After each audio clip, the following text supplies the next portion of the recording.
topic or today's theme which I want to talk to you is call to be fruitful. हमें बुलाया गया है फलवंत होने के लिए।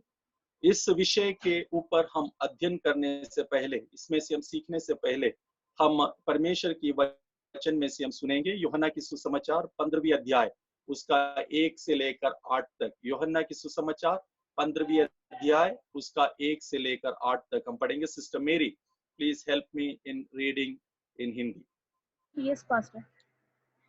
यीशु सच्ची दाखलता मैं हूँ और मेरा पिता किसान है। जो डाली मुझ में है और नहीं फलती उसे वह काट डालता है, और जो फलती है उसे वह छांटता है ताकि और फले। तुम तो उस वचन के कारण जो मैंने तुम में से कहा है शुद्ध हो। तुम मुझ में बने रहो और मैं तुम में। जैसे डाली यदि दाखलता में बनी रहे तो अपने आप से नहीं फल सकती, वैसे ही तुम भी यदि मुझ में बने ना रहो तो फल नहीं सकते। मैं दाखलता हूँ, तुम डालियां हो। जो मुझ में बना रहता है और मैं उसमें, वह बहुत फल फलता है, क्योंकि मुझसे अलग होकर तुम कुछ भी नहीं कर सकते। यदि कोई मुझ में बना ना रहे तो वह डाली के समान फेंक दिया जाता और सूख जाता, और लोग उन्हें बटोर कर आग में झोंक देते हैं और वे जल जाती हैं। यदि तुम मुझ में बने रहो और मेरा वचन तुम में बना रहे तो जो चाहो मांगो और वह तुम्हारे लिए हो जाएगा। मेरे पिता की महिमा इसी से होती है कि तुम बहुत सा फल लाओ, तब ही तुम मेरे चेले ठहरोगे। आमीन। हालेलुया। इस वचन के पढ़े और सुनने जाने से परमेश्वर हमें आशीष दे। We know the gospel according to John was written by Apostle John. So that is what is clearly been depicted. And we know that he wrote this scripture in AD 92, around 90 and 92, in between AD 90 and 92. So he has not written when other gospels were written, that is Matthew, Mark, and Luke. So that three gospel, that synoptic gospel was written before AD 70. Why I'm telling AD 70? Because AD 70 is something historically, something happened in the land of Israel. That was the destruction of the temple. So before the destruction of the temple, the three gospels, Matthew, Mark, and Luke, was written. And after the destruction of Herod's temple, we say the temple in Jerusalem in AD, the second temple was of the Herod's temple. And after the destruction of the Herod temple by Emperor Titus, in AD 70, the Jews has to scatter all around the world. They have to flee away because of the fear of the Roman governors, Roman rule and the persecutions. Because of that, they have to run away, they have to flee. And because of the destruction of the temple, now the Pharisees, the Sadducees, they had no control over the religious system in Israel. So now the religious system were collapsed and they have no powers to rule over the people. In a religious rule, there was no religious system as such could be practiced after AD 70. So few of the Sadducees who ran away from Jerusalem, they went and settled in the northwestern part of Syria. That is Jamnia, the place called Jamnia. I am talking about the historical things, what made John to write this particular gospel.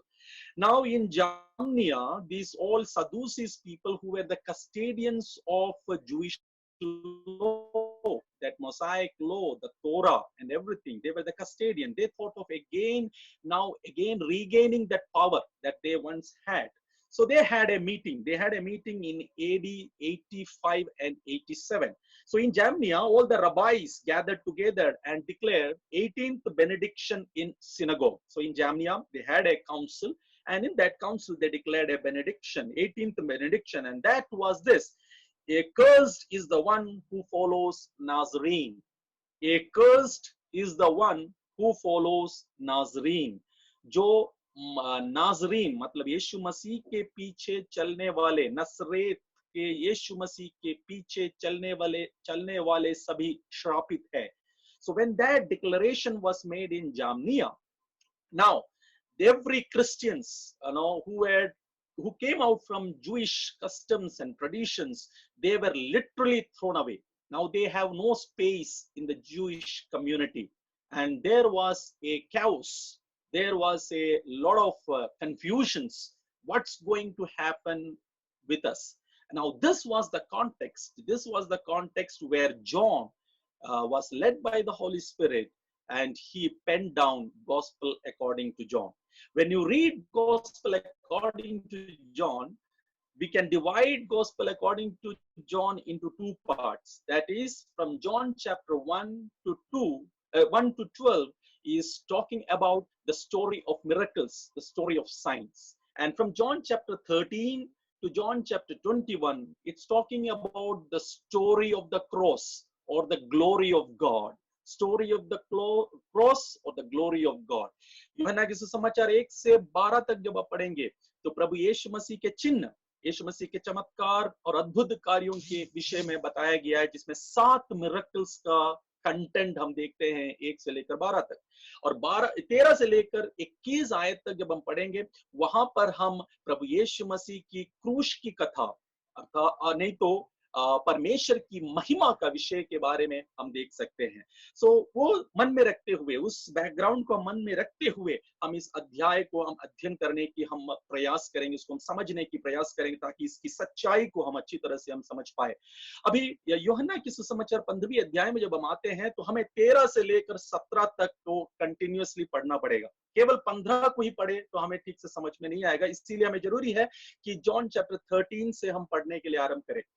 John chapter 13 में हम देखते हैं कि प्रभु यीशु मसीह चेलों के पांव को धोता है और चेलों को सिखाता है कि किस प्रकार से एक दूसरे का सेवा हलन करना चाहिए। How you should serve one another, you should serve one another in love, and how that service should be, he is explaining in chapter number 13. And when he concluding chapter number 13, he is talking about the suffering, उसके क्रूस की मृत्यु का वर्णन वहां पर कर रहा है। और करने के तुरंत बाद 14th अध्याय में जब एंटर करता है, वो कहता है चेलों से कि तुम्हारा मन व्याकुल ना हो, तुम परमेश्वर पर विश्वास करते हो, मुझ पर भी विश्वास रखो। Do not let your hearts be troubled. दुख की बात बता रहा है, आने वाली जो घटना है वो बहुत दुखी है, सफरिंग का है, परसिक्यूशन हो सकता है, खतरा है सामने में, लेकिन उस खतरे के मध्य में मैं तुम्हारे साथ में रहूंगा। Do not let your hearts be troubled, तुम चिंतित नहीं करना, तुम व्याकुलता में नहीं जाना, क्योंकि मैं तुम्हारे लिए एक स्वर्गीय स्थान में घर बनाने के लिए जा रहा हूं। Giving them a hope in the mist of the trouble, there is a hope, that is what God is explaining in John chapter 14। उसके बाद में होली स्पिरिट के विषय में वो कहता है कि किस प्रकार से पवित्र आत्मा को मैं भेजूंगा, जो तुम्हारे लिए एक कंफर्टर रहेगा, एक एडवोकेट रहेगा, पैराक्लेटेड हेल्पर रहेगा, जो तुम्हें इस ट्रबल्ड सिचुएशंस में मदद करेगा और तुम्हें आगे ले जाएगा। अभी 14th चैप्टर एंड होता है एक फ्रेज, एक सेंटेंस के साथ में, come now let us leave. अभी ये 13 to 17 is known as the farewell discourse. Okay, विदाई का भाषण के रूप में 13 से लेकर 17 आयत को हम देखते हैं, और साथ ही साथ में इसे discourses in the upper room, okay, मरकुस की भवन की ऊपर की कोठरी में जो डिस्कशन हुआ उस विषय में भी इसका शीर्षक हम दे सकते हैं।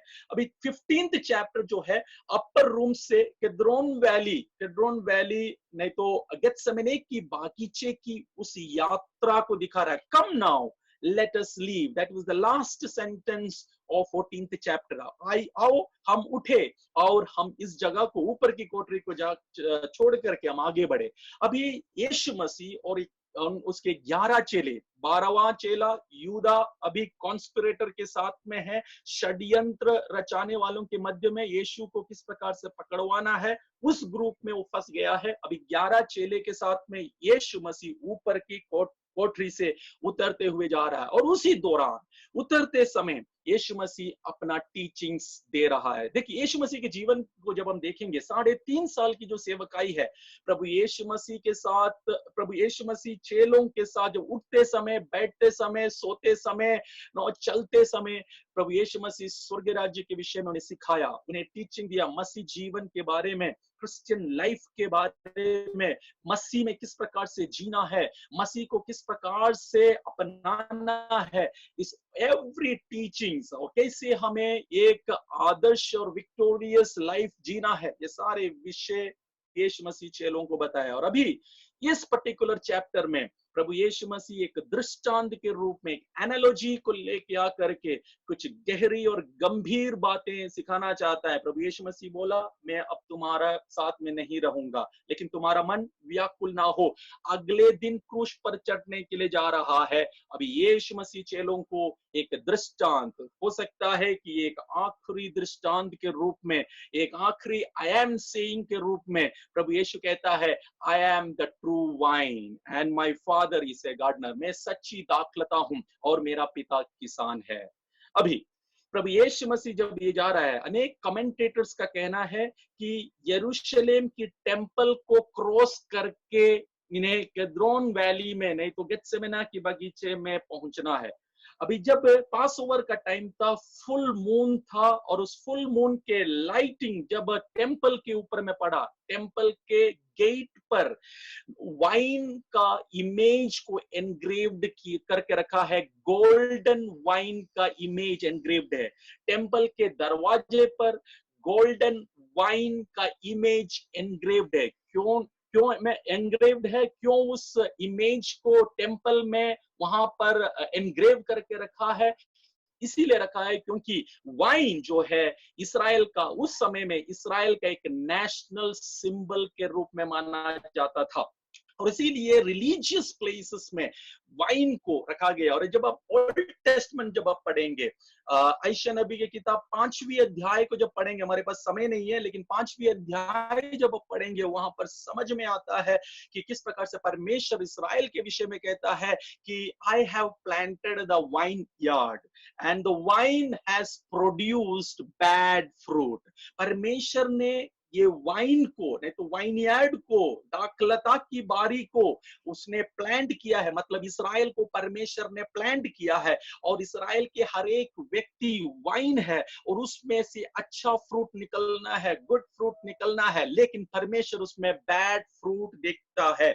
उनका धार्मिकता के विषय में, किस प्रकार से दूसरों को न्याय देने के विषय में परमेश्वर उनके जीवन से सब कुछ बैड फ्रूट, उनका कॉन्डक्ट, उनका कैरेक्टर, उनका वर्ड्स, उनका थॉट्स में वो फ्रूटफुलनेस परमेश्वर नहीं देख पाता है। वो है भविष्यद्वक्ताओं के द्वारा, प्रोफेट्स के द्वारा परमेश्वर ने ऑलरेडी यीशु मसीह के 700 साल पहले ये कहा था। अभी यीशु मसीह, जब यीशु मसीह के अंदर में ये सारी वचन है, जब भविष्यद्वक्ताओं का वचन है, पूरा लॉ एंड प्रोफेट्स जब उसके अंदर में है, प्रभु यीशु मसीह अभी चेलों को, उसके साथ में चलने वाले चेलों से कहना चाहता है, अभी मैं थोड़ी देर के बाद में तुम्हारे साथ में नहीं रहूंगा, लेकिन ये याद रखना कि मैं ही सच्चा दाख हूं। I am the true wine. I am the true wine and my father is a gardener.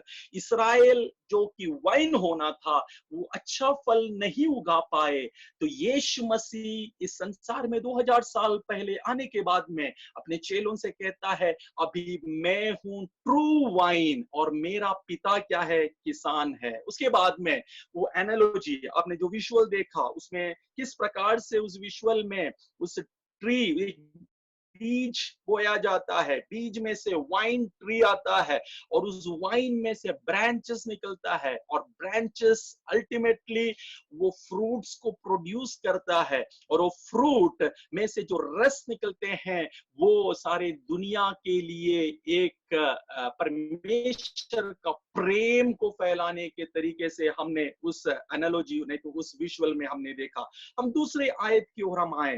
दूसरे आयत कहता है, he cuts off every branch in me that bears no fruit, while every branch that does bear fruit he prunes so that it will be even more fruitful। यहाँ पर प्रभु यीशु मसीह कहता है कि तभी वो चेलों को उस बारी में, दाख की बारी को स्मरण दिलाते हुए उसमें से कुछ बातों को भी सिखा रहा है कि जो गार्डनर जो है वो क्या कहता है, he cuts off every branch in me, मतलब परमेश्वर जो है, जो मैं वाइन हूं, वाइन से निकला हुआ ब्रांच को कट ऑफ करता है जिसमें फ्रूट नहीं है। अभी ये ट्रांसलेशन में थोड़ा सा समझने में हमें मुश्किल हो रहा है। जब मैं अध्ययन कर रहा था, इसको मैं समझने की कोशिश कर रहा था, मैं ओरिजिनल टेक्स्ट में जाकर देखा कि इसमें क्या लिखा है, what is the meaning of cut off. बहुत सारे बाइबल्स में टेक्स अवे लिखा है, takes away every branches in me that bear no fruit, right. ये टेक अवे नहीं तो कट ऑफ में ग्रीक में क्या कहा गया है, ग्रीक में उसका शब्द है आयरी। Okay, airy, A-I-R-E-I. Airy means to be lifted. Aero, aeroplane, lifts up. So उस वर्ड, उस रूट वर्ड से ये वर्ड आया गया है, cuts off। क्या यहाँ मतलब है, he lifts up, यहाँ पर इसका मतलब है lifts up। मतलब जब इसके बारे में अध्ययन करने लगा तो मुझे समझ में आया कि 2000 साल पहले इस दाख की बारी में आज जैसे वायर को बांधते हैं ताकि ब्रांचेस वायर में चढ़ करके फल को वो प्रोड्यूस करे, लेकिन 2000 साल पहले वायर्स को नहीं बांधते थे, लेकिन चट्टानों के ऊपर जब ये बीज में से जब वाइन आता है, चट्टानों को रखा जाता है अलग अलग जगहों में, और ये चट्टानों के ऊपर से जाकर एक चट्टान से दूसरे चट्टान पर चढ़ने का एक कल्टीवेशन प्रोसेस था 2000 साल पहले। जब गार्डनर जब यहाँ पर आता है और देखता है कि ये जो फ्रूट है, ये ग्रेप्स जो फ्रूट है, जब वो जमीन में मड में वो यदि पड़ा रहता है तो वो फ्रूट को रोट आउट कर सकता है, फ्रूट को सड़ा सकता है। तो गार्डनर उस फ्रूट को उठा के लिफ्ट अप करता है ताकि वो फ्रूट अच्छा रहे। यदि वो फ्रूट अच्छा नहीं है, उसे उठा करके फेंक देता है, उसे काट करके फेंक देता है। तो ऐसी इस प्रक्रिया में यहाँ पर लिखा गया है, cuts off every branch in me that bears no fruit while every branch that does bear fruit he prunes, right. और ये प्रून्स का जो ग्रीक शब्द है वो है कैथारसिस, मतलब क्लेंसिंग। अब फुटनोट में, एनआईवी बाइबल में यदि आपके पास में, तो उसको फुटनोट में लिखा गया है बाइबल का, ही क्लीन्स। प्रून्स का मतलब है वो क्लीन करता है। सो ही prunes so that it will be even more fruitful।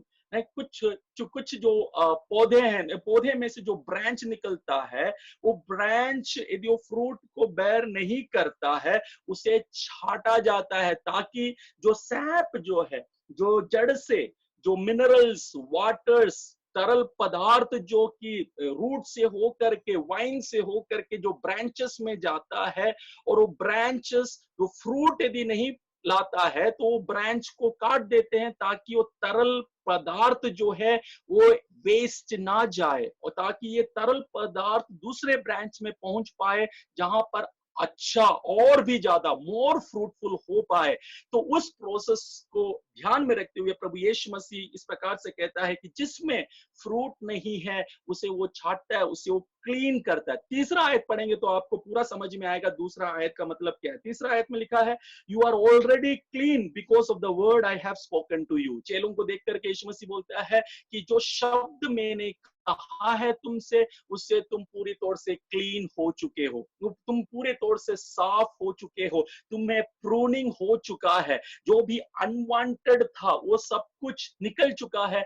मेरा वचन के द्वारा, मेरे शब्दों को जब तुमने ग्रहण किया, तुम ऑलरेडी क्लीन हो चुके हो। उसके बाद में प्रभु यीशु मसीह कहता है, remain in me as I also remain in you. No branch can bear fruit by itself. It must remain in the vine. Neither can you bear fruit unless you remain in me. Next is very important concept for bearing fruit.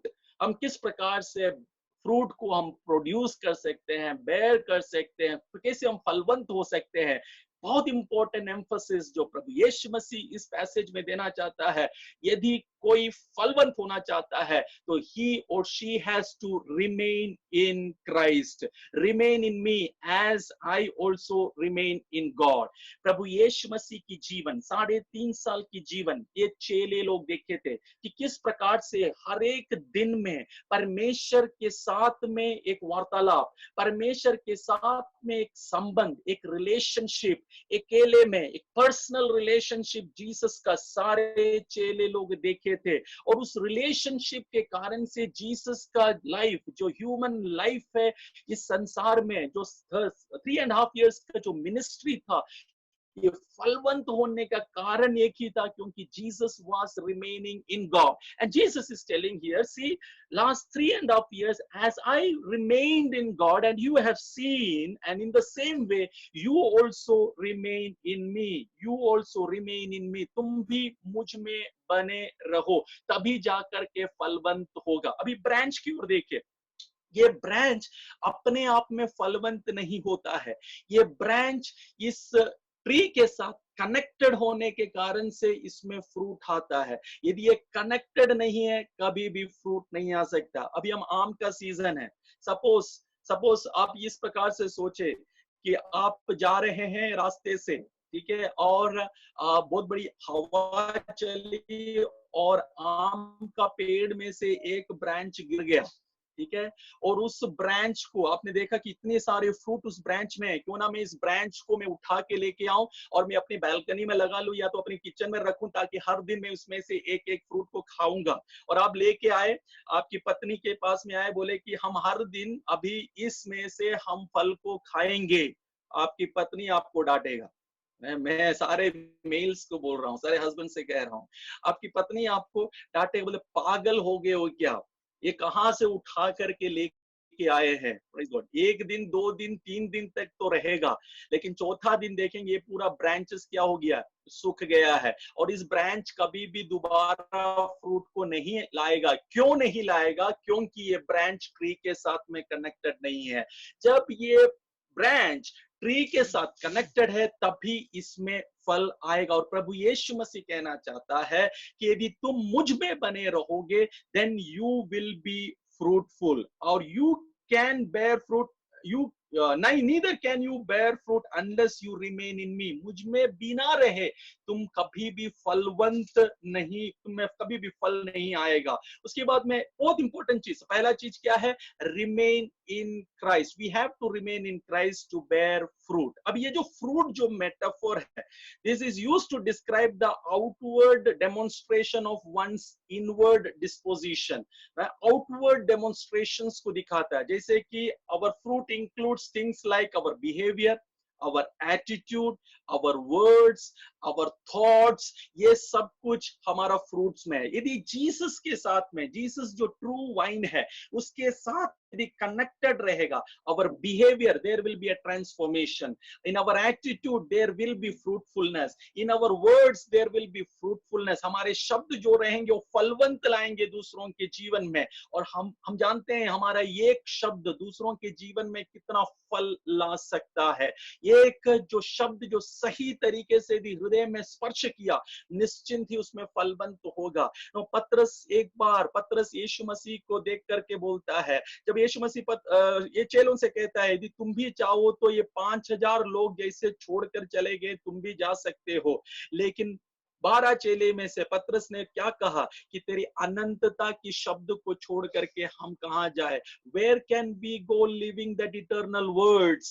अनंतता की शब्द को छोड़ करके हम क्यों कहां जा सकते हैं? पतरस के जीवन में प्रभु यीशु मसीह का शब्द आ चुका था, उसके कारण से वो क्लीन हो चुका था, उसके जीवन में वो फ्रूट देख रहा था। इसीलिए बोलता है कि मैं अभी दोबारा तुम्हें शब्दों को छोड़ करके नहीं जा सकते हैं। तो मेरे प्रियजनों, आज हम परमेश्वर के वचन जब हम सुन रहे हैं, आज प्रभु यीशु मसीह का वचन हमारे लिए उतना ही गंभीरता से हमें लेना है, जितना गंभीरता से प्रभु यीशु मसीह 2000 साल पहले अपने चेलों से जब ऊपर की कोठरी से किद्रोन वैली के तरफ वो बढ़ रहा था, कहा था कि मुझ में बने रहो तो तुम क्या होगे?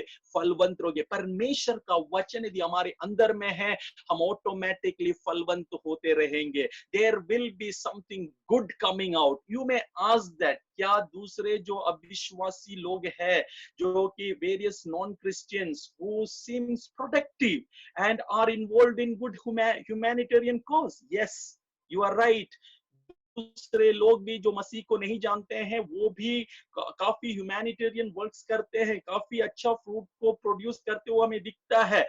Yet when Jesus talks, he is always talking with the eternity in mind.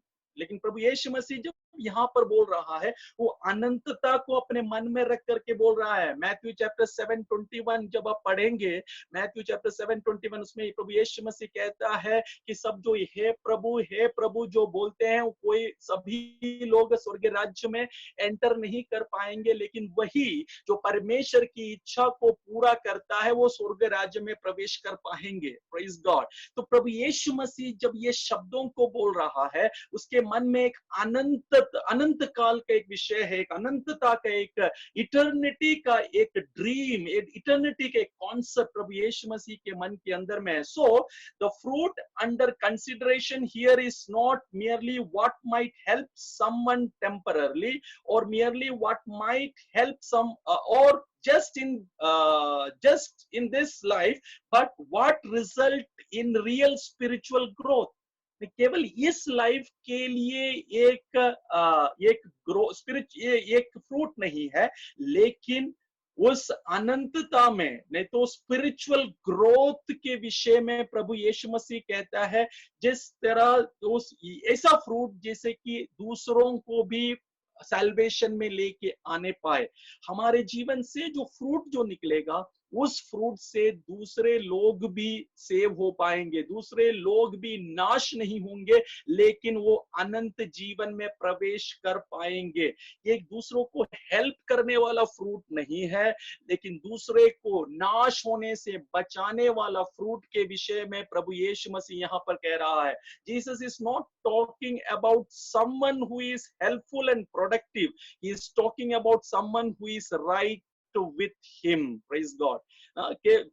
जो कोई it's not talking about someone who is helpful and जो कि दूसरों को हेल्प करे, जो इस लाइफ में प्रोडक्टिव बने, उसके विषय में नहीं है, लेकिन जो उसके साथ में है वो किस प्रकार से फ्रूट को प्रोड्यूस करके अनेकों को नित्य आग से, जो झील, जो अग्नि की जो नरक है, उसमें से किस प्रकार से बचा पाए, छुड़ा पाए, उस विषय में प्रभु यीशु मसीह यहाँ पर कहना चाहता है। तो प्रभु यीशु मसीह कहना चाहता है, रिमेन इन मी। कल के दिन में मैं क्रूस पर चढ़ा जाऊंगा, एक बहुत बड़ा ट्रबल तुम्हारे जीवन में आएगा, तो इस ट्रबलसम सिचुएशंस में तुम मुझ में बने रहना, तुम मुझसे अलग हो करके तुम्हारे जीवन में कभी भी फलवंत नहीं हो पाएगा। Praise God. आज सुबह हम ये बात हम गंभीरता से हम समझ ले, हमारे जीवन में जब कठिन परिस्थिति आता है, जब ट्रबलसम पीरियड आता है, क्या हम जीसस को केवल एक प्रोवाइडर के रूप में देखे हैं? क्या हम जीसस को केवल एक डॉक्टर के रूप में देख रहे हैं? क्या हम जीसस को केवल एक person who can give us some financial help उसके रूप में हम देख रहे हैं? क्या हमारे प्रॉब्लम्स को खाली सोल्व करने वाला एक व्यक्ति के रूप में देख रहे हैं? क्या जीसस को हम उस प्रकार से ना देखें? Praise God. अनेक लोग प्रभु यीशु मसीह को इस नजरिए से देखने के कारण से जब ट्रबल आते हैं तो बुड़बुड़ाते हैं, ट्रबल आते हैं तो हम रेबेलियस हो जाते हैं, ट्रबल आते हैं तो हम बैकस्लाइड हो जाते हैं, बोलते हैं, हम पूछते हैं कि परमेश्वर कहाँ है, वेयर इज गॉड? गॉड से हम दूर जाने की प्रयास करते हैं। प्रभु यीशु मसीह को ये सब कुछ मालूम था कि जब ट्रबल आएंगे तो लोग दूर चले जाएंगे। उससे पहले, ट्रबल आने से पहले, जब मुश्किल घड़ी आने से पहले, अनसर्टेनिटी आने से पहले, चेलों से यह कहना चाहता है कि यू रिमेन इन मी, मुझसे अलग मत रहो। 3.5 साल मेरे साथ में थे, मुझसे अलग नहीं होना। ठीक उसी प्रकार से आज 2020 में प्रभु यीशु मसीह हमसे वही शब्द, वो जीवित वचन हमसे कहना चाहता है। हमारे जीवन में जब कठिन परिस्थिति है, मुश्किल की घड़ी है, हम उसी में ही हम बने रहे, उसमें हम बने रहने से हम फलवंत होंगे। इस लॉकडाउन सिचुएशन जनरेशन हमें बैकस्लाइड होने के लिए अनुमति नहीं देना चाहिए, हमें बैकस्लाइड नहीं होना चाहिए, लेकिन उसमें रह करके, उसमें रिमेन हो करके हमें और फ्रूटफुल होने की प्रयास हमें करना चाहिए। Praise God. मैं धन्यवाद देना चाहता हूं डिसाइपल्स कम्युनिटी का कि 47 डेज ऑफ द लॉकडाउन में हम परमेश्वर के और नजदीक हम आने पाए। पहले हम हफ्ते में एक बार ही मिलते थे, लेकिन परमेश्वर को धन्यवाद हो कि परमेश्वर ने हमें ये कृपा दिया और हमें ये इंसाइट्स दिया, हमें ये प्रेरणा दिया कि हम उसमें हम हमेशा हम रिमेन होने पाए। हालेलुया। हम ताकि हम काफी प्रोड्यूस, हमारे जीवन में फ्रूट प्रोड्यूस करने पाए। Praise God. ये जीवन के लिए नहीं है, लेकिन अनंत जीवन के लिए एक फ्रूट को हम प्रोड्यूस करने पाए। Praise God. हालेलुया। टीनेजर्स का 1 महीने का कोर्स में we have seen how they were been fruitful in that 1 month. हम स्टॉप करना चाहते थे, लेकिन वो लोग बोले नहीं, हमें स्टॉप नहीं करना, हमें और कंटिन्यू करना है। Praise God. That is the fruitfulness. We can see how Abel is growing. Quiz में किस प्रकार से वो पार्टिसिपेट कर रहा है, बाइबल पढ़ने का एक इच्छा हो रहा है।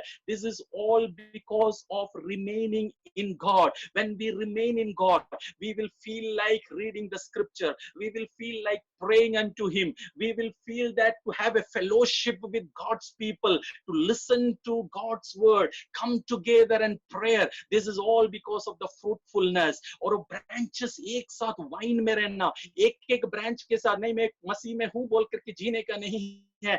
एक ट्री में जैसे अलग अलग ब्रांचेस होता है और अलग अलग ब्रांचेस कनेक्ट होता है इस वाइन में। आज हम जो अलग अलग जगह पर है, अलग अलग हम घरों में बैठे हैं, लेकिन हम किस प्रकार से जूम में कनेक्ट हो रहे हैं, उस वाइन के साथ में कनेक्ट होकर के हम परमेश्वर की जब स्तुति, आराधना, प्रशंसा कर रहे हैं, परमेश्वर हमारे जीवन में हमारे लाइफ को फ्रूटफुल कर रहा है। It is to encourage each other. Praise God. जिसमें फल नहीं है वो उठा के फेंक देगा, उसे छाट देगा। Praise God. ताकि दूसरे जो ब्रांचेस है उसमें अच्छा फल आने पाए। दिस लॉकडाउन पीरियड उस ब्रांचेस को फ्रूटफुल करने का है। हालेलुया। जो छटाने का जो छट जाएगा, अभी बहुत लोग छट जाएंगे। Praise God. बहुत लोग बैकस्लाइड हो जाएंगे। पिछले हफ्ते में मेरे अंदर में बहुत बर्डन आ रहा था कि अनेक लोग इन दिनों में बैकस्लाइड होते जा रहे हैं, क्योंकि एक फिजिकल चर्च नहीं है तो सोच रहे कि सब कुछ खत्म हो गया है। No, not over. Praise God. एक अनसर्टेनिटी आएगा। प्रभु यीशु मसीह चेलों से भी 15 अध्याय से यही कहना चाहता है, कल का दिन एक अनसर्टेनिटी का डे रहेगा, एक ट्रबल का डे रहेगा, निराश का भरा होगा, तुम में आशा नहीं दिखेगा, लेकिन तब भी you remain in me. Praise God. You remain in me. मुझ पे बने रहो। मेरे प्रियजनों जो आज मेरे शब्दों को सुन रहे हैं, ये मेरी शब्द नहीं, ये परमेश्वर प्रभु यीशु मसीह की शब्द है। यदि we want to be fruitful, we have to remain in the Lord. Praise God. In remaining in the Lord we will be fruitful. Amen. Hallelujah. और कहता है, और आगे जब हम पढ़ते हैं 5वीं अध्याय में, उसका एक और प्रिंसिपल है कि हम किस प्रकार से फ्रूटफुल हो सकते हैं। One is remaining in the Lord, second is that it is not by our own effort. हमारी एफर्ट से हम फ्रूटफुल नहीं बन सकते हैं। क्या ब्रांच अपने आप में फ्रूट ला सकता है? क्या कटा हुआ ब्रांच जिसमें बहुत सारे फ्रूट है लेके आके मैं घर में रखा, 1 महीने तक रखा, क्या उस ब्रांच में फ्रूट अपने आप आ सकता है? नहीं आ सकता है। वो ब्रांच को उस पेड़ में रहने की जरूरत है, उस ट्री में रहने की जरूरत है, उस ट्रंक में रहने की जरूरत है। वो अपने आप में फ्रूटफुल नहीं हो सकता है। वही प्रभु यीशु मसीह 5वीं आयत की आखिरी भाग में लिखा है, apart from me you can do nothing. मेरे बिना तुम कुछ भी नहीं कर सकते हैं। जैसे please bring the mobile. Praise God. यहाँ पर हम देखते हैं कि किस प्रकार से हम अपने एफर्ट में हम अब फ्रूटफुल हम नहीं हो सकते हैं। हम केवल परमेश्वर की मदद से ही, प्रभु यीशु मसीह के मदद से ही हम फ्रूटफुल हो सकते हैं। जीसस इज द वाइन, और उस वाइन में यदि हम बने रहेंगे, जीसस के द्वारा ही हमें फ्रूट आएगा। यदि वाइन है तभी फ्रूट आएगा। It is wine which brings the SAP. जो रूट से जो सैप आता है वो वाइन के थ्रू जाता है, और वाइन वो सैप देता है, तरल पदार्थ देते हैं ब्रांच को, जिसके कारण से फ्रूट होता है। Praise God. 9 times in this passage Jesus is talking about remain in me. It is not that one time you remain in God, that's enough, but you have to continue to remain in Jesus. Praise God. यही चेलों को समझा रहा है कि 3.5 साल तुम मेरे साथ में थे, कल यदि सोच रहे हो कि मेरे बिना तुम कुछ फ्रूटफुल ला सकते हो, 3.5 साल का टीचिंग काफी है, नॉट एट ऑल। मेरे बिना तुम्हारे जीवन में फ्रूट्स नहीं आएगा। Praise God. तीसरी जो प्रिंसिपल जो प्रभु यीशु मसीह यहाँ पर कहना चाहता है कि we have to obey the scripture. Verse number 7 में हम देखेंगे, वर्स नंबर 7 कहता है, if you remain in me and my words remain in you, ask whatever you wish and it will be done for you. Praise God. यहाँ लिखा है, if you remain in me and my words remain in you, ask whatever you wish and it will be done for you. This is to my Father's glory, that you bear much fruit, showing yourself to be my disciple. Verse number 9, as the Father has loved me, so have I loved you. Now remain in my love. If you keep my command, you will remain in my love, just as I have kept my Father's command and remain in love. Keeping the commandment of God. First is to remain in Jesus. We have to be in Christ. Second is by our own effort we cannot bear fruit. Third is we have to obey the commandments. As Jesus obeyed the commandment of the Father, in the same way Jesus is telling, now you also keep my command. My command. What is that command? Love your God with all your heart, with all your soul, with all your strength. Praise God. Love your neighbor as yourself. जब हम परमेश्वर प्रभु यीशु मसीह की command में जब हम रहेंगे, उसको command को जब हम फॉलो करेंगे, ओबे करेंगे, यहाँ पर हम फ्रूटफुल हो सकते हैं। प्रेज गॉड, आमेन। आज सुबह के समय पर हमें फ्रूटफुल होने के विषय में प्रभु यीशु मसीह हमसे इस वचन से हमसे बातें करना चाहता है कि everyone who has been called by God is called to be fruitful. उसे फलवंत होने के लिए बुलाया गया है। अभी हम देखें, ये जो ब्रांच जो है, ये जो ट्री के साथ में जब जुड़ा है, what does this shows? This shows about the intimacy. It shows about the intimate relationship. Praise God. हम बाइबल में बहुत सारा एनालॉजी हम देख सकते हैं परमेश्वर और उसके जन के बीच में।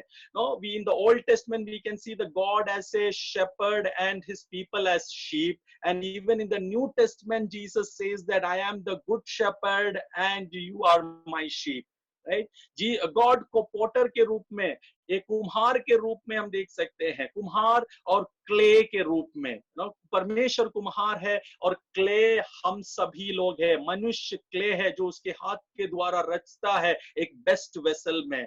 परमेश्वर बहुत सारे एनालॉजीज के द्वारा परमेश्वर के जनों से बात किया, God as a father and we are the children. लेकिन ये सारे एनालॉजी में एक गैप हम देखते हैं। शेपर्ड और शीप में एक गैप है, दोनों जुड़े हुए नहीं है। पोटर और क्ले में एक गैप है, दोनों जुड़े हुए नहीं है। Praise God. लेकिन यहाँ का जो एनालॉजी हम जब देखते हैं, vine and branches they are joined together, they are very closely attached, they are connected, they are clinged together, they are well connected to each other. That is what we can see, and we can see about the intimacy, a close relationship is what we can see over here. So intimacy is not to receive anything, but it is to give, right? The branch is connected with the vine, right? It is not that we have to give something. The branch is connected to the vine. It is having an intimate relationship with the vine, so that it will produce something. It is not for the tree, right? The tree has a branch, and branch produces fruit, and this fruit is not for the tree.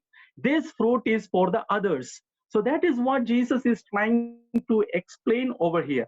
Now Jesus is telling that when our life is fruitful, it is not for us, but it is for the others. So Jesus wants to make our life fruitful so that others will be benefited.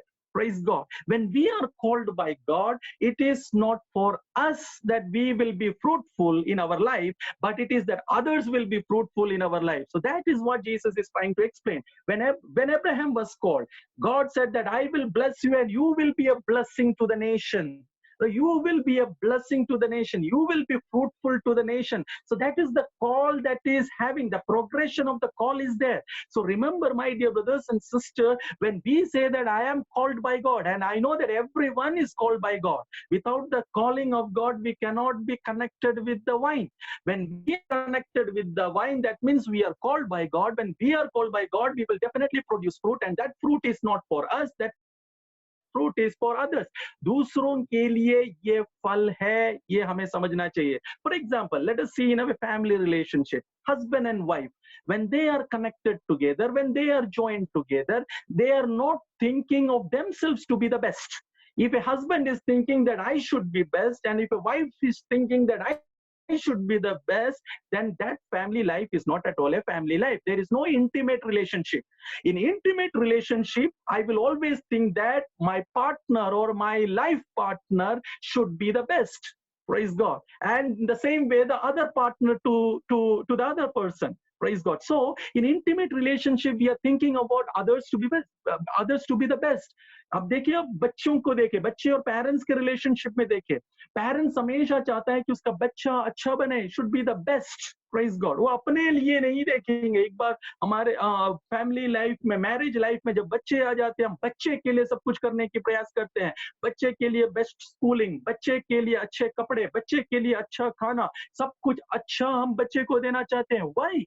It is only because we have an intimate relationship with our children. In the same way, when we are connected with Christ, when we are connected with the vine, it is not that I should be best. When I connected with Christ in fruit, when I will bear fruit, it is for not for me, it is for others. That is what Jesus is trying to explain to his disciples. And you see in the life of the disciples, their life was fruitful for others. Praise God. Look into the life of Paul. When Paul was called, he was not thinking of his ambitions to be fulfilled, but he was thinking how in some way that others should be saved, others' life should be fruitful. Praise God.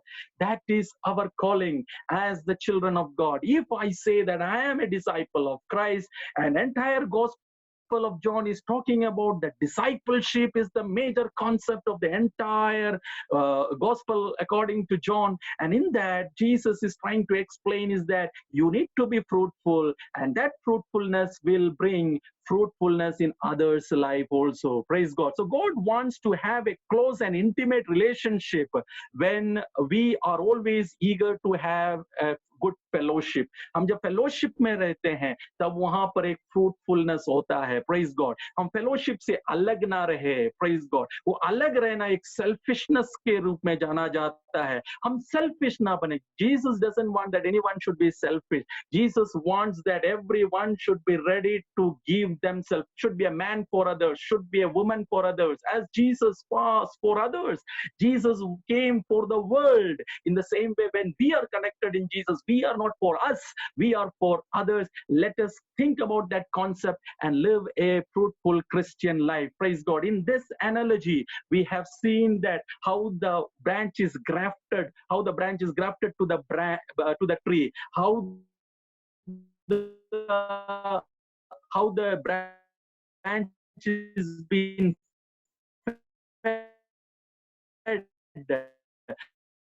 by it up so that it be fruitful, so that we more fruitful. So all this concept of this, all this analogy is speaking about the fruitfulness, and Jesus is interested that we all should live a very fruitful life, not just like leaves. You know, once when Jesus, after visiting the temple in the last journey, the triumphal journey, when he was going through the road, he saw a fig tree, and from the long distance he could see that the fig tree was having greenery. It was covered with full green leaves, and fig tree has the quality that fruit and leaves will come together.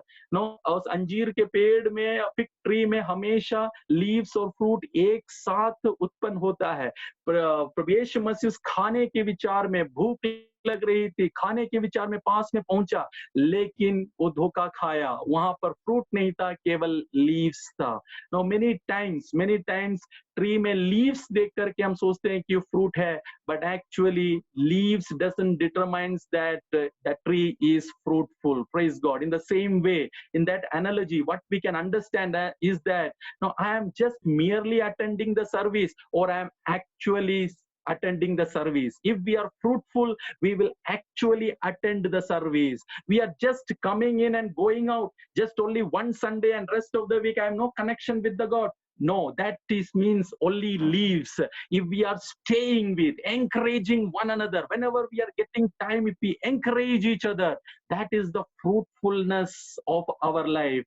I read the Bible. We can say that I read the Bible, but that is only the leaves will say. But if we are really fruitful, I will say that I read, I meditate, I apply what I read every day. Praise God. I read every day, I pray every day, I apply the words every day. That is the sign of fruitfulness. Then then we can say that I talk about the Christian life to others. We as Christians, we will be talking about Christian life, but it's not about talking about Christian life, but it is actually living the Christian life is the fruitfulness. So what is the fruitful Christian? Who is a fruitful Christian? A fruitful Christian is a true and genuine worshipper. A fruitful Christian is one who stays and encourage each other. If he or she sees somebody discouraged, he will encourage others. A fruitful Christian will read, meditate, and apply what he reads every day on a daily basis in his life. A fruitful Christian will not just talk about Christian life, he will live, he will show to others that this is Christian life. You know, Mahatma Gandhi, he would have been a Christian. Mahatma Gandhi Christian बन सकता था, लेकिन कलकत्ता के उस church में जब वो enter किया, तब उसे एंटर करने के लिए अशर्स ने एंटर करने के लिए अनुमति नहीं दिया, क्योंकि वो ब्लैक था, क्योंकि वो हाई कास्ट से नहीं था, और वो चर्च में एंटर करने के लिए नहीं दिया, तो वो डिनाई करता है, I love Christ, I like Christ, but I am not interested in this Christians. Praise God. Christians के लाइफ को देख कर कि वो पीछे हट गया. प्रेज गॉड, आमेन. हमें ज्यादा मसीह जीवन के बारे में बोलने की जरूरत नहीं है. यदि हम ट्रूली लिव कर रहे हैं, यदि हम जी रहे हैं, निश्चय ही अनेक लोगों के जीवन में हमारा जो फ्रूट है दूसरों के जीवन में आ सकता है. Praise God. हमारे जीवन में पिछले दिनों में हमने किया है. Praise God. मैं ये नहीं बोल रहा हूं कि हम नहीं कर रहे हैं. We are all fruitful, we have produced fruit, but just to remind ourself, come back to again in chapter 15, let us learn it and let us produce more fruit. I am talking about more fruit. I am not talking that you don't have any fruit, but you have fruit, but let us produce more fruit, much fruit in the days to come. Praise God. This fruit has two sides. Praise God. In the fruit there is two things is there. One is the flesh part and another is the seed. Every fruit, maybe not every fruit, but when you look onto the mango fruit, in the mango fruit there is a flesh part is there which we eat, and there is a seed which we throw away. Praise God. You know, the flesh part is the quality that we can see, but the seed is the quantity of the fruit. You know, the seed of the mango tree will produce more hundreds and hundreds of fruit again. Praise God. And the flesh is what is the essence, what is the quality of that particular fruit that we get in. Praise God. एक fruit का दो पहलू होता है. एक होता है उसका जो flesh part है जो हम खाते हैं, और दूसरा है उसका जो बीज जो हम फेंक देते हैं. जो बीज जो दिखाता है वो मात्रा को दिखाता है, वो क्वांटिटी को दिखाता है, लेकिन जो क्वालिटी है वो फ्लैश पार्ट में हम देखते हैं. ठीक उसी प्रकार से मसीह जीवन में भी दो तरीके का फ्रूट को हमें प्रोड्यूस करना है. Praise God. परमेश्वर का वचन कोलोसियों की पत्री पहला अध्याय उसका 6 और 7 और 8 जब आप पढ़ेंगे, वहां पर पौलुस कहता है कि gospel message of the gospel has bear fruit. Praise God. Not only in Colossae but to the surrounding nations. Praise God. Surrounding nations में जो मैसेज का जो गॉस्पल का जो मैसेज है वो फलवंत हुआ है. मतलब ये है कि गॉस्पल का मैसेज सुनकर अनेक लोग परमेश्वर के राज्य में आए हैं. जेंटाइल वर्ल्ड में सैल्वेशन पहुंच चुका है. ये gospel of message के द्वारा, praise God, that is showing about the quantity, praise God. कलोसे में चर्च की बढ़ोतरी हुई। तेसलोनिका की कलीसिया के विषय में हम पढ़ते हैं कि तेसलोनिका में किस प्रकार से बढ़ोतरी हुआ, praise God. So that is the fruit of the gospel, fruit of the message of the gospel. अनेक लोग उसे स्वीकारे और प्रभु यीशु मसीह को स्वीकारे और कलीसिया बढ़ने लगी. That is the one fruit, one aspect of the fruit. Another is the quality. Galatians chapter 5, 22, 23 जब हम पढ़ते हैं, love, joy, peace, patience, kindness, goodness, gentleness, faithfulness and self control. ये जो 9 फ्रूट ऑफ द स्पिरिट जो है, जो कि बिहेवियर है, जो कि स्वभाव है, जो कि एटीट्यूड है, जो कि हमारा कॉन्डक्ट है, ये एक मसीह के जीवन से प्रोड्यूस होना जरूरी है. प्रेम प्रोड्यूस होना चाहिए. Praise God, hallelujah. हमारे लाइफ को हम देखें, क्या हम एंगर में जी रहे हैं, क्या हम हेट्रेडनेस में जी रहे हैं, क्या हम इम्पेशंस में जी रहे हैं, क्या हम इरिटेट होकर जी रहे हैं.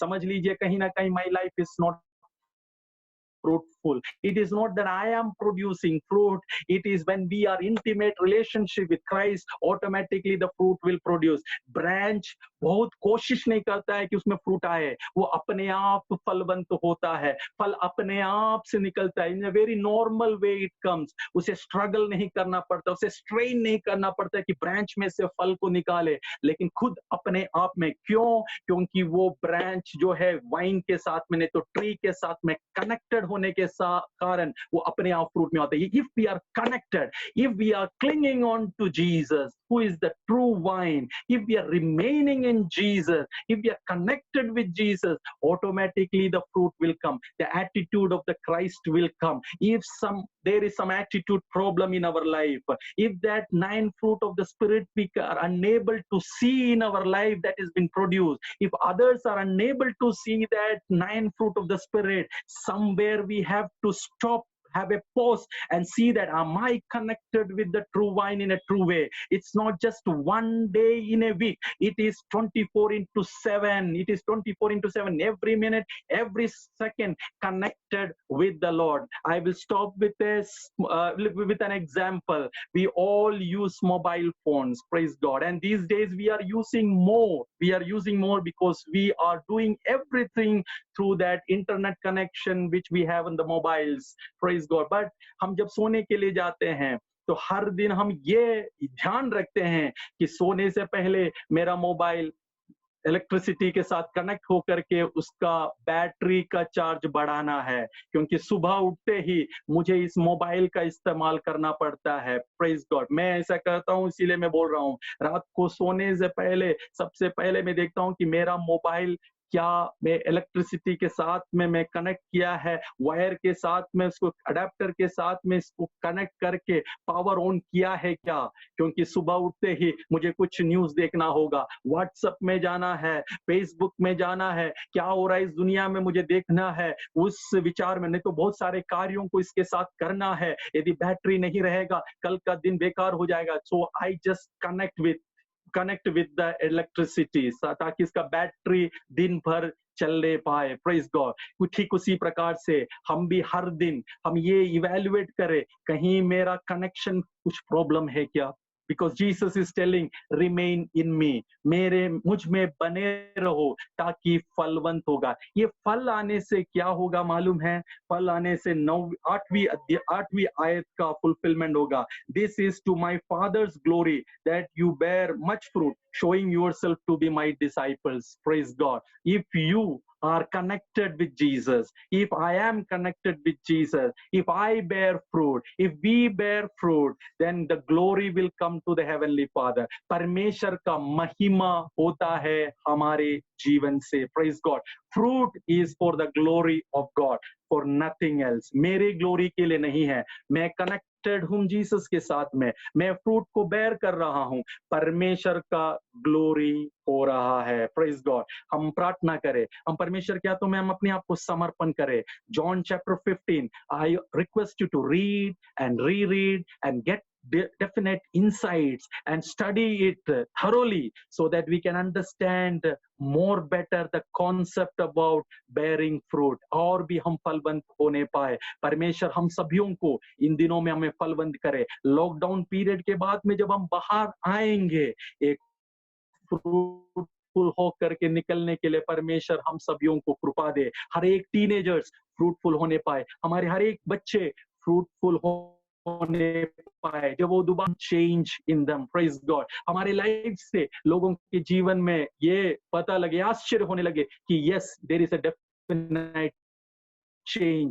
God is interested in bringing change, and change in the form of fruitfulness. एक फलवंत जीवन परमेश्वर हमसे एक्सपेक्ट है। हमारी आंखों को हम स्वर्गीय पिता परमेश्वर, हम आपको धन्यवाद देते प्रभु जी। आज सुबह के समय में तेरे वचन में से हमें सीखने के लिए तूने कृपा दी है, इसलिए धन्यवाद प्रभु जी। जॉन चैप्टर 15 प्रभु जी, जो एनालॉजी, जो प्रभु एग्जाम्पल दे करके तूने किस प्रकार से अपने चेलों को सिखाया कि तू एक सच्चा दाख है, और प्रभु जी हम सभी उसके ब्रांचेस है खुदावंद परमेश्वर। जो तुझ में बना रहेगा वो फलवंत होगा।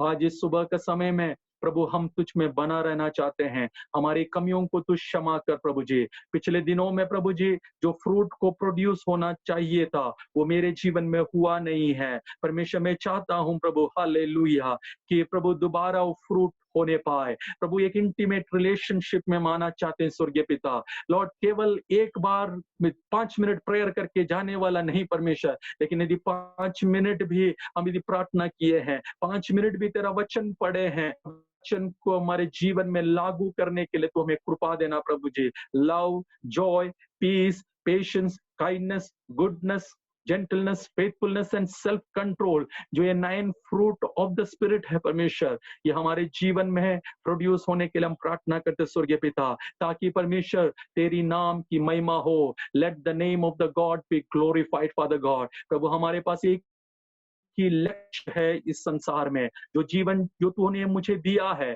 जो हमें दिया है, कलीसिया को जो जीवन दिया है प्रभु जी, लॉर्ड वो जीवन में प्रभु जी तेरी महिमा होने पाए। It is for your glory से प्रभु यीशु मसीह इसीलिए आया कि परमेश्वर की महिमा पूरा हो। परमेश्वर का इच्छा पूरा किया और परमेश्वर का महिमा पूरा हुआ। ठीक उसी प्रकार से प्रभु यीशु मसीह के वचनों में रहते हुए, परमेश्वर की इच्छा को पूरा करते हुए तेरी महिमा हमारे जीवन में प्रभु हालेलुया देखने के लिए कृपा देना स्वर्गीय पिता, और तेरी नाम की महिमा होने पाए स्वर्गीय पिता। धन्यवाद प्रभु जी, आज तूने हमें आशीषित किया खुदावंत परमेश्वर, तूने हमें बुलाया है फलवंत होने के लिए, हमारा जीवन फलवंत होने पाए। सारे गौरव सारे महिमा हम आपको देते हैं, सब प्रभु यीशु मसीह के नाम से हम प्रार्थना मांगते हैं, सुन और कबूल कर स्वर्गीय पिता। आमेन, आमेन, आमेन। God bless all of you. Praise God.